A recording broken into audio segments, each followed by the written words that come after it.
Hey guys, Somebody's Gone here. Today we're going to be talking through and watching some replays and VODs by one of the viewers or members in my Discord.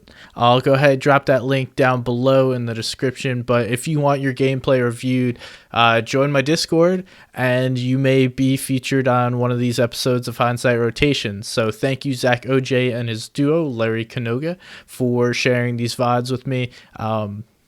Two videos we're going to watch. We'll basically watch two end games. I'll skip through some of the gameplay. It shouldn't be too long of a video, but let's get right into it.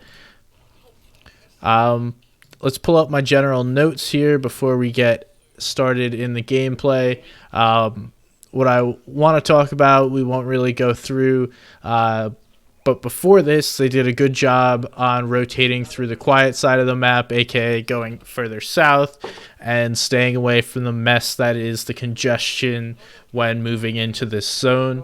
They communicated very well on their rotations. We lose some of that communication here. They do speak well, but the listening is not as good as it should be, and it winds up costing them here later in the game, so we'll see that. Another thing is they stay exposed too long.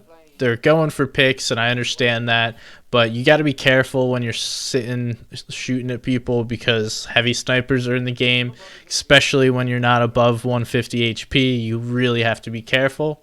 And then just some other stuff, look up before you launch and stick to the plan. But let's go ahead, hop in, watch this gameplay. Feel free if you guys got any comments. Probably going to talk through most of the comms, and I'll let you know what's going on, what was said, what we can talk about. But they have multiple pads here. They're in a pretty good position on 50-50 zone. Not a huge stack game, so I think they expected to win this. During this video, they even say that they should win this. So we're kind of going to talk about what happened, why they didn't. One of the big things that I see in my own gameplay and others' gameplay is you don't focus well enough, or you don't work together well enough as a team. I do see that from these two. They consistently are looking and fighting, shooting at the same person. So that's something you always want to work on, is making sure you and your teammate are on the same page, regardless of what you're doing, but especially when going for picks. If you're going to try and pick someone off, you're going for a play, it needs to be coordinated. So here they talk about the plan is to late launch. They want a late launch and then take height. And we will see that they do so fairly successfully, and then the plan starts to fall apart. And we'll talk about why that is and what could be done differently. But one of the examples here of peeking too long is right now. That window is left wide open. It was open for a good bit. If someone had a heavy snipe on the south side of zone, they were going to easily be sniped and possibly have their game ruined. But now here's one of the things that doesn't go well, right? The call was go for height.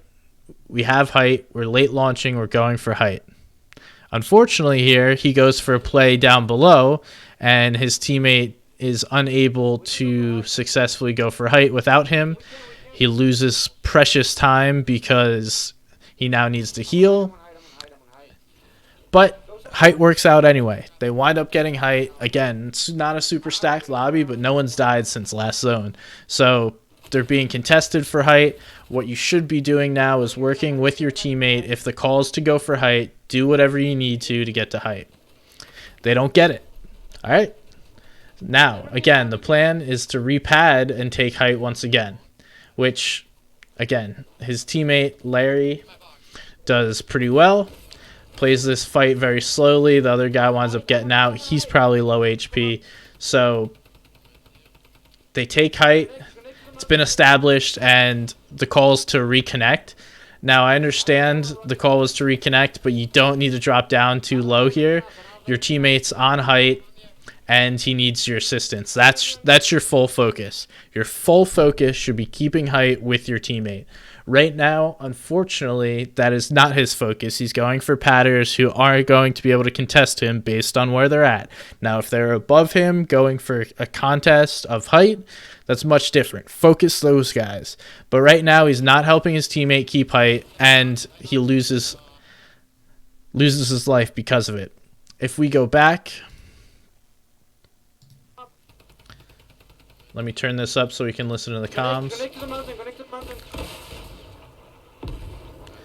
I only got one rocket left. I don't have that many mats. Up in the air.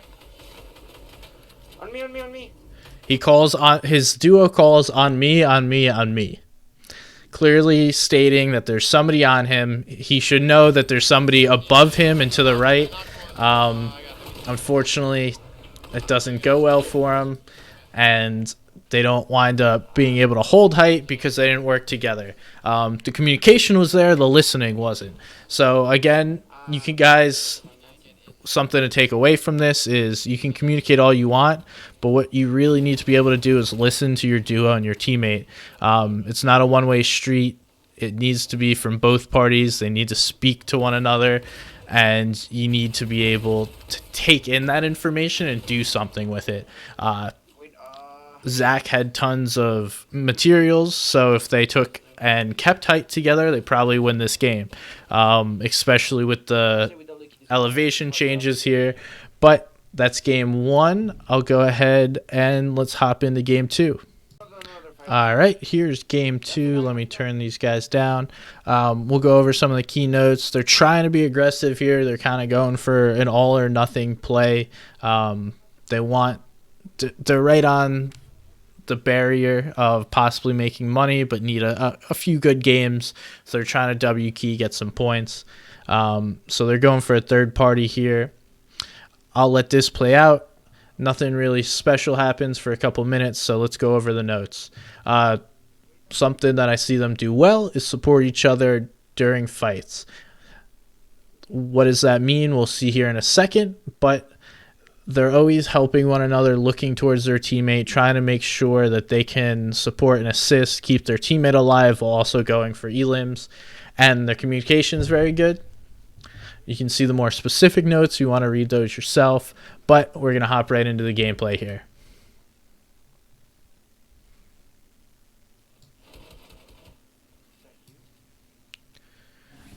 So he sneaks that one guy. Unfortunately, both teammates are there, so this could quickly be a problem.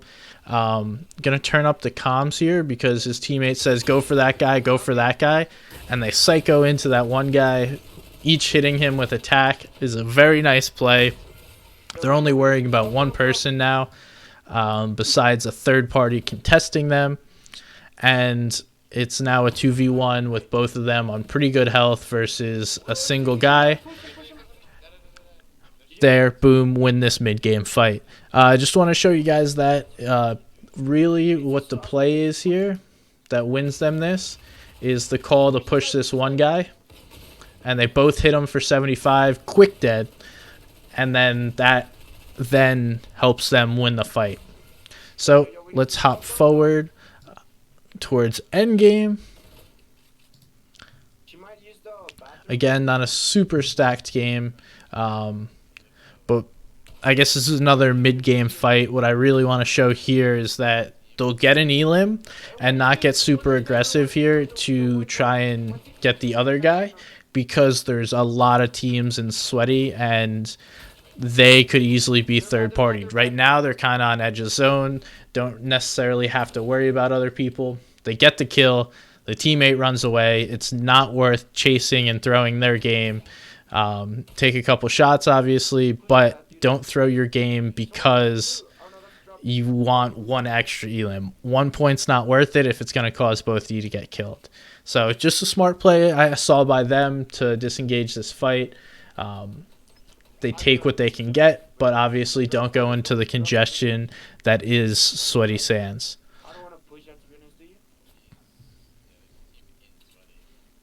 There's tons of builds in there. It's not the time to go after this. All right, let's hop forward. Is that your pudding? Yeah, we just right here, just in case one of us gets 50-50.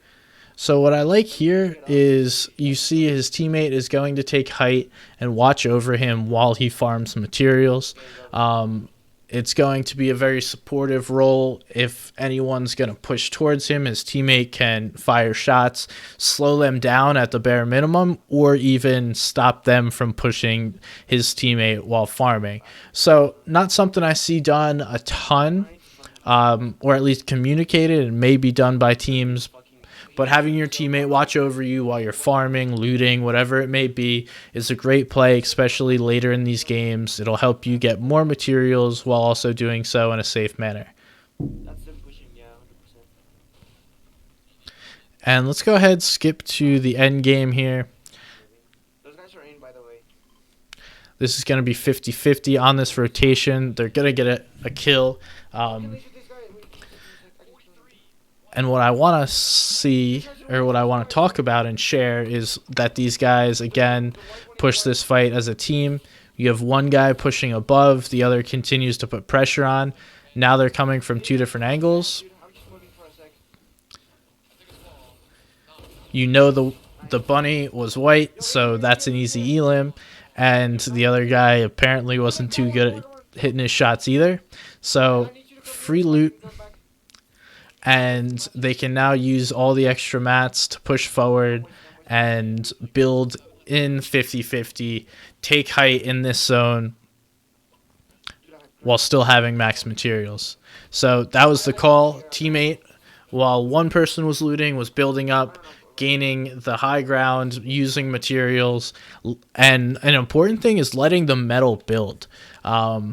Metal's somewhat weak when it's first built, but if you give it some time, it'll definitely give you a huge advantage, as it's very hard to shoot through. It takes 2 RPGs to even knock. So shooting down, or building up, going back, refreshing the materials, it's a really good play by these guys, and helps them do pretty well later on in the game. They come in second. It's a little teaser for you.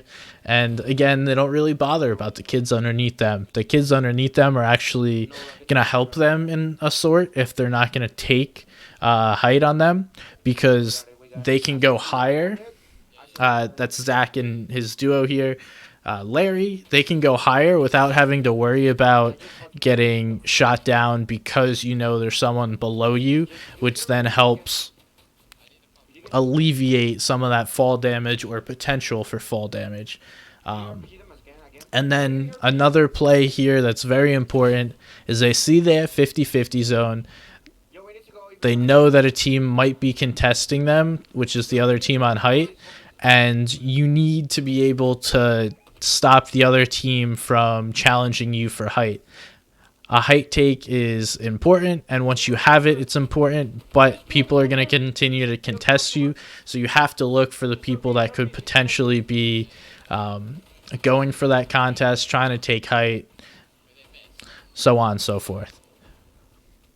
I'm going above them. Whatever, I'm going low. And so this is where it kind of breaks down for them. They don't hear that guy take height. What you really want to do is have one person build out and tarp for you while the other person stays in the back of zone. And essentially, you're what I call covering the zone. You know what's behind you. You can see what's in front of you, and you limit the ability of other people to jump on height, just like what happened before. And here, tons of materials, keeping height. It's a fairly straightforward play. Nothing really crazy here. Unfortunately, I think this all happens to any of us.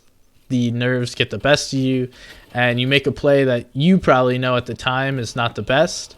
And what I'm talking about here is jumping down on these guys. But, you know, second place in a game in a tournament's not bad, especially with quite a few elims. So that's all I have, guys. I hope you enjoyed watching this. Thank you for your support. as always, feel free to like, subscribe, follow, whatever you want to do. Again, if you want your videos reviewed by me, go ahead, join the Discord down below. There's a channel called Questions and VODs. I'll get to it when I can. I'm a pretty busy guy, but I try and help anyone that tries to support me. So thank you very much for watching. I'll see you guys next time.